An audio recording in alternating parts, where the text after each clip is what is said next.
Hello and welcome to another Warhammer the Old World video. Today I'm going to be painting a Tomb King's Bone Giant, otherwise known as a Necrolith Colossus. The first colour I'm going to use is Pallid Bone.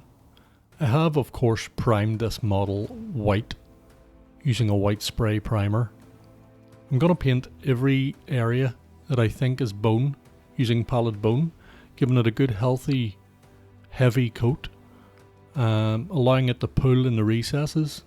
That's the entire idea, is for this colour to pull in the recesses and provide free and easy shading.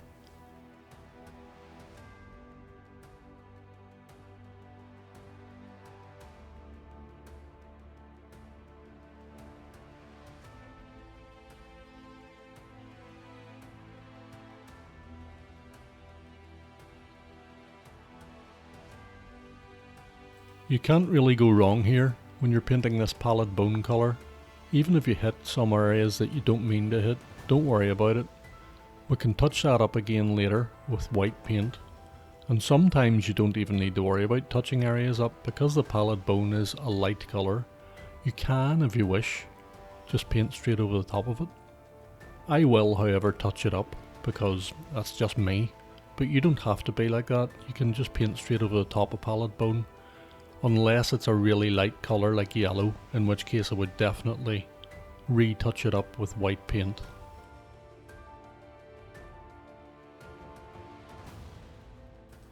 The next colour up is going to be Screaming Skull from Citadel paints, and I'm going to heavily dry brush it over the top of the Pallid Bone colour.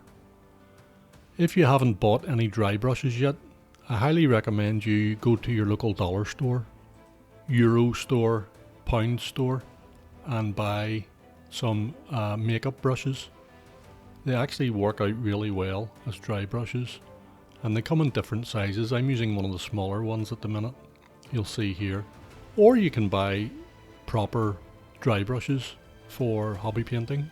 It's entirely up to you. I choose to use these because they're a lot cheaper and they last quite long. Now, after telling you that you don't really need to worry about touching up over the top of the Pallid Bone, I'm going to go in with white paint here and touch up over the Pallid Bone. So I'm contradicting myself. But you don't really need to do this step. I'm just doing it because there's something wrong with me.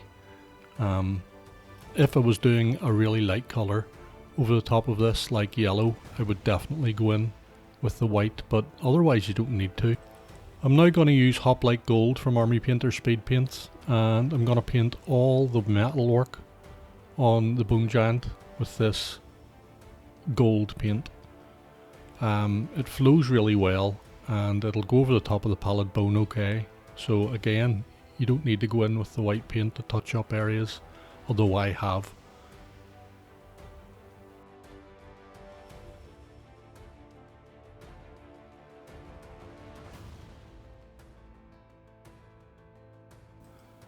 You can see yourself here that there's an awful lot of this model that is gold or bronze or whichever colour you choose. I choose to paint it gold.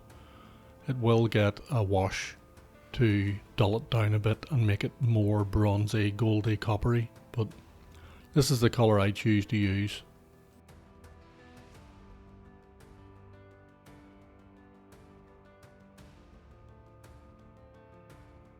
It's difficult to make a mistake here, even if you end up hitting some areas of the bone with the gold.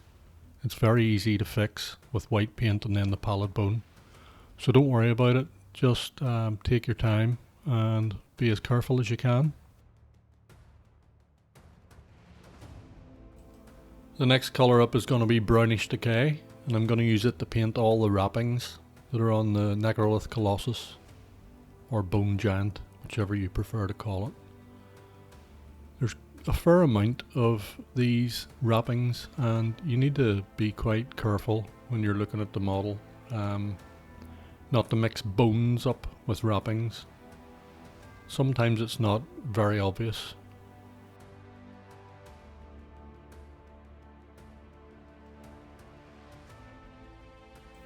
I'm also going to choose to paint the bit of tattered clothing underneath his armoured chest plate with this colour.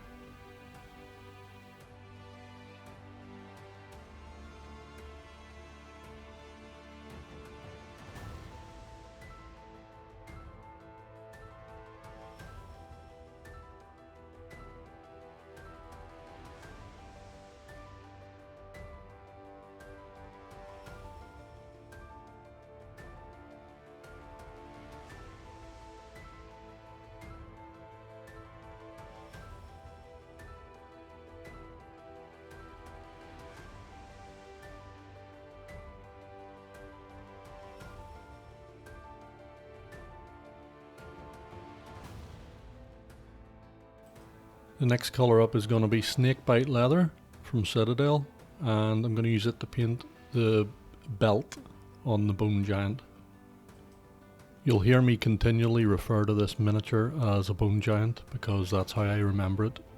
The Necrolith Colossus is a nice name change that GW have decided to give the miniature, obviously for copyright purposes. The next colour up I'm going to use is Slaughter Red from Army Painter Speedpaints. I'm going to use it to paint a little motif on the front of the belt, the kind of belt buckle on the model. The next colour up is going to be Caribbean Ocean from Army Painter Speedpaints, and I'm going to use it to paint part of the wristband on his left arm.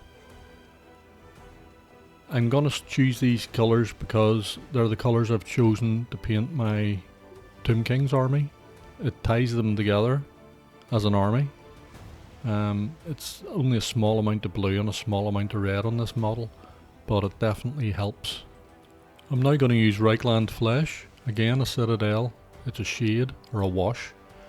I'm going to give all the gold areas on the model a heavy wash of this colour.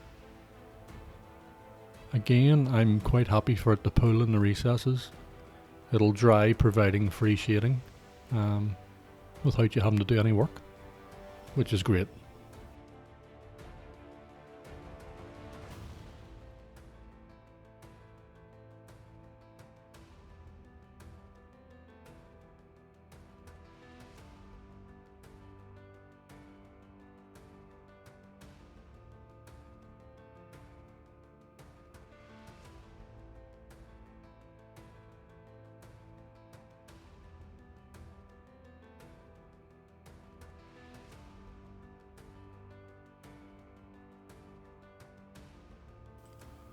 I'm now going to come in with the dead white and hit some of the wee triangles on his belt buckle, and also I'm going to hit some of the triangles on his sword in his right hand.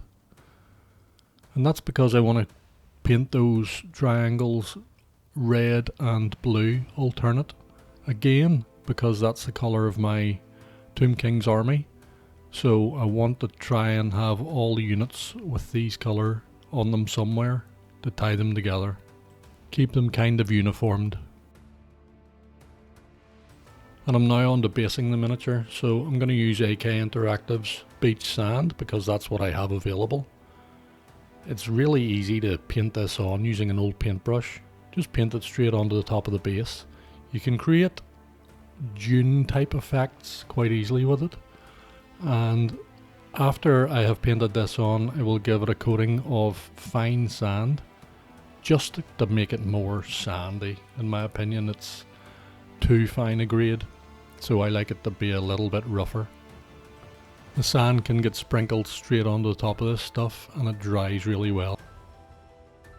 I'm then going to come in with Citadel's Aggoros Dunes, and I'm going to heavily water this down, like 1 part paint to 5 or 6 parts water, and use it as a wash over the top of the base. And once this wash is dry, I'll come back in with Screaming Skull, and I'll give the base a dry brush of Screaming Skull.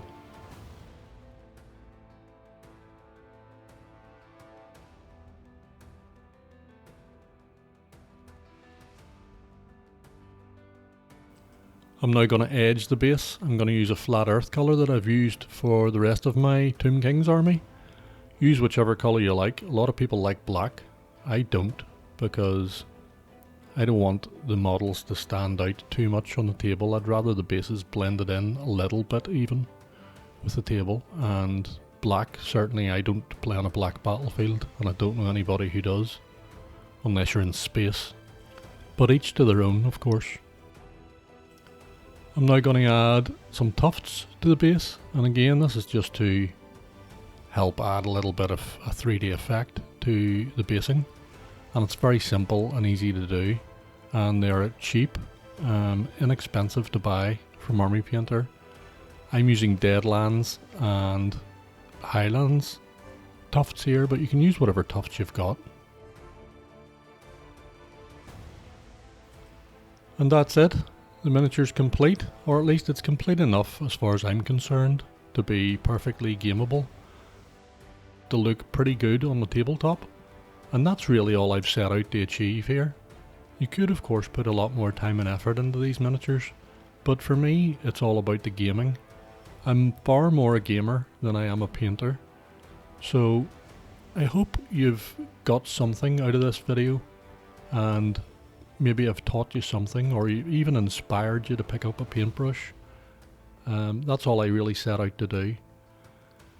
If you haven't already, please consider clicking the subscribe button, it would help me out greatly. And click the wee like button or dislike. Click the wee bell icon and you'll see my next video without having to go search for it. Not that you probably will, but anyway, you know what I mean. Thank you for watching.